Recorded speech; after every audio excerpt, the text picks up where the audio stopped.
اب یہ آپ سمجھ جائیں کہ جو سائفر آتا ہے فورن آفس کے اندر وہ کبھی کسی کے پاس نہیں جاتا, وہ صرف فورن آفس میں رہتا ہے, وہ چوری نہیں ہو سکتا, وہ فورن آفس میں پڑا ہوتا ہے. جو ہمارے پاس آتا ہے اور جس میں prime minister, president, army chief, ISI کا چیف اور پھر ایک جاتا ہے اس کا جو جاتا ہے کیبنٹ سیکرٹری کے پاس, یہ یاد رکھیں کہ یہ وہ سائفر نہیں جاتا. یہ سائفر کا جو مفہوم ہوتا ہے وہ اپنے لفظوں میں لکھ کے ہمارے پاس پہنچتا ہے. تو سائفر فورن آفس میں رہتا ہے, وہ کبھی وہ نہ چوری ہوا ہے, نہ وہ اور کوئی دیکھ سکتا ہے, نہ پرائم منسٹر, ہم کوئی نہیں دیکھ سکتے, کیونکہ یہ سائبر سیکیورٹی کا قانون ہے جو کہ کیبنٹ ڈویژن بتاتی ہے ان کو, فورن آفس کو. تو پہلے تو یہ سائٹ پہ کر دیں کہ سائفر کا جو کوڈ تھا وہ کبھی بھی پبلک نہیں ہوا, کسی نے نہیں وہ دیکھا, بشمول پرائم منسٹر کے, ہم نے کسی نے نہیں وہ دیکھا. ہمارے پاس وہ آیا کہ وہ سائفر کے اندر ایمبیسڈر اسد مجید اور ڈونلڈ لون نے کیا بات چیت کی, وہ ہمارے پاس آیا. اب سب کے لیے وہ میں نے بڑے احتیاط سے اس کو جب میرے سامنے آیا تو بڑے ہم نے احتیاط کی. کیا کیا ہم نے؟ سب سے پہلے اس کو فیصلہ کیا آپس میں کہ ہم یہ پبلک نہیں, ابھی اس کے اوپر بات نہیں کریں گے, کیونکہ OIC کی کانفرنس تھی پاکستان میں 22 اور 23 مارچ کو, تو سائفر آ چکا تھا 6 مارچ کا. ہم نے اس کانفرنس کی وجہ سے ہم چپ کر کے بیٹھے رہے کہ کیونکہ باہر سے منسٹر آ رہے ہیں اور شور میں جاتا ہے اس کا, تو ہم نے کہا ملک کو نقصان پہنچے گا. حالانکہ جو سائفر کے اندر چیزیں ہیں وہ میں آپ کو بتاؤں, اس سے بڑا نقصان ملک کو کیا پہنچنا تھا کہ پوری سازش ہوئی گورنمنٹ گرانے کی, رجیم چینج کی. 27 تاریخ کو میں نے جلسے میں جو ایک کاپی لہرائی وہ سائفر نہیں تھا, جو سائفر کے اندر پیغام تھا, تو وہ میں نے بتایا. اور میں نے تب بھی محتاط رہا, میں نے یہ نہیں بتایا کہ میں نے کہا یہ بڑا سینسٹیو ہے, میں نے لکھ کے بتایا کہ میں صرف کوئی غلط بات نہ کہہ دوں, کیونکہ انٹرنیشنل ریلیشنز ہے, ہماری دوسرے ملکوں کے ساتھ تعلقات ہیں, وہ نہ خراب ہو جائیں. اس کے بعد میں نے کیبنٹ میں رکھا,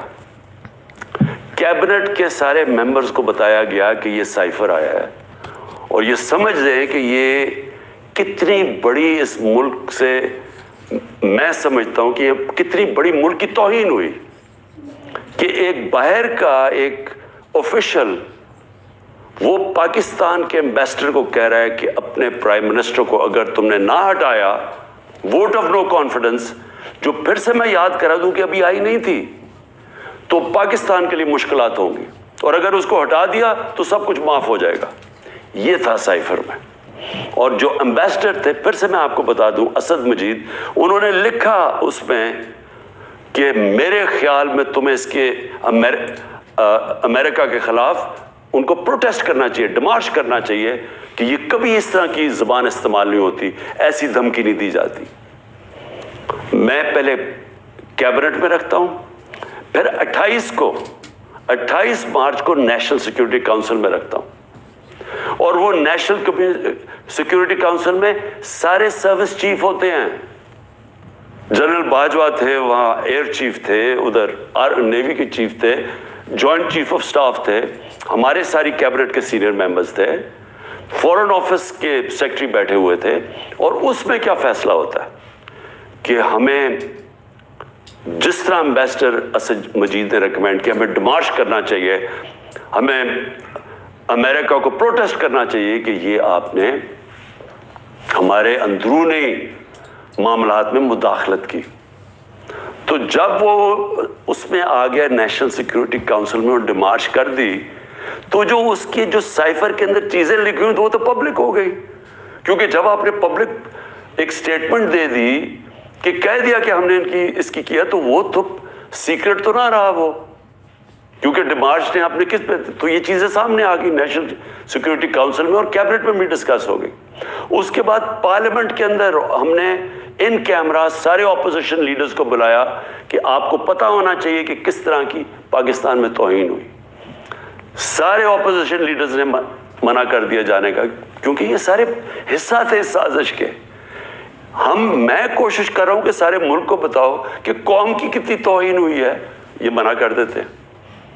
پھر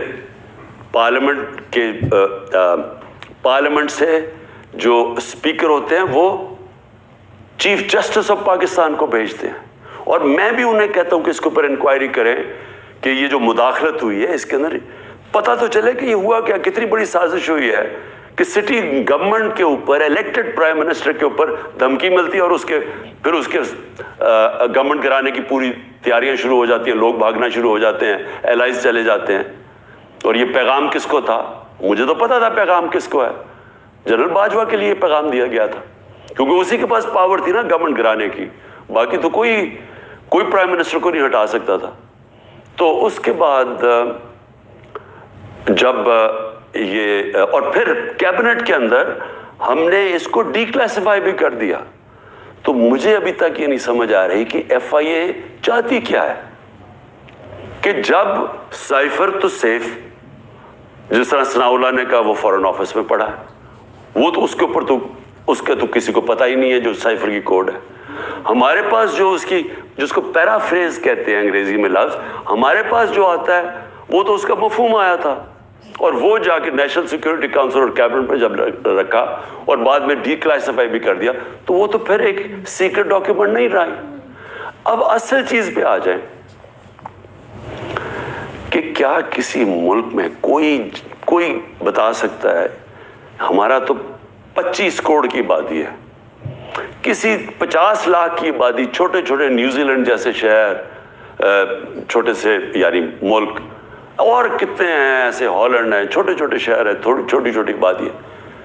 کوئی تصور کر سکتا ہے کہ کسی ملک سے، امریکہ کا کوئی بھی جس طرح آفیشل، وہ جا کے اس کے ایمبیسڈر کو کہے کہ اپنے پرائم منسٹر کو گرا دو، نہیں تو ہم تمہیں یہ کر دیں گے. جب امریکہ نے رجیم چینج کیا پہلے، تو جو خود ہی ان کے سی آئی اے کے اور MI6 کے جو پیپرز ڈی کلاسیفائی ہوئے ہیں، ان میں کیا چیز نکلی؟ مصدق کی گورنمنٹ گرائی گئی، رجیم چینج کیا گیا 1950 کی دہائی میں. تو وہ تو کوئی سائفر نہیں بھیجا وہاں، وہ تو کوئی ایمبیسڈر سے پیغام نہیں بھیجا، وہ تو پہلے پوری سازش کی گئی، اپوزیشن کے ساتھ مل کے، میڈیا کے ساتھ میڈیا پہ پیسہ چلا، پہلے اس کو برا بھلا کہا گیا، اور پھر ان کے آرمی چیف کے ذریعے اس کی گورنمنٹ گرا دی. اور پھر دوسری 70 کی دہائی میں چلی کے اندر پریزیڈنٹ ایلیندا کو گرایا گیا، اور وہ بھی کسی نے سائفر نہیں بھیجا، انہوں نے ان کے آرمی چیف کے ذریعے اس کی گورنمنٹ گرا دی، کو کر دیا. تو جب رجیم چینج ساؤتھ امریکہ میں بھی ہوتا ہے تو اس طرح تو پھر بھی نہیں ہوتا کہ پہلے وہ کوئی ایمبیسڈر سے دھمکی دی جائے. تو میں آخر میں یہ کہنا چاہتا ہوں اپنی قوم سے کہ دیکھیں، یہ کوششیں ساری ہو رہی ہیں کسی نہ کسی طرح عمران خان کو راستے سے ہٹانے کی. یہ پوری ہر چیز کے پتہ نہیں 180 کیسز ہیں، اور ایک اور وارنٹ بھی نکلا ہی ہے. الیکشن کمیشن کی توہین ہوگی، یہ دنیا میں آپ نے نہیں کبھی سنا. عدالتوں کی تو توہین ہوتی ہے، الیکشن کمیشن کی توہین ہونے وارنٹ نکلائیں. پوری کوشش ہے کسی نہ کسی طرح اس کو جیل میں ڈال دیں. میں کھڑا ہوں، جیل کے لیے بھی تیار ہوں، لیکن قوم کو میں یہ بتا دوں کہ میں انشاءاللہ ہر کیس کا ثابت کروں گا اسی ملک میں بیٹھ کے کہ ہر کیس انہوں نے جعلی بنایا، بوگس بنایا، اور ہر کیس جب عدالت میں جائے گا، جب سنا جائے گا، کوئی جج بھی سزا نہیں دے سکتا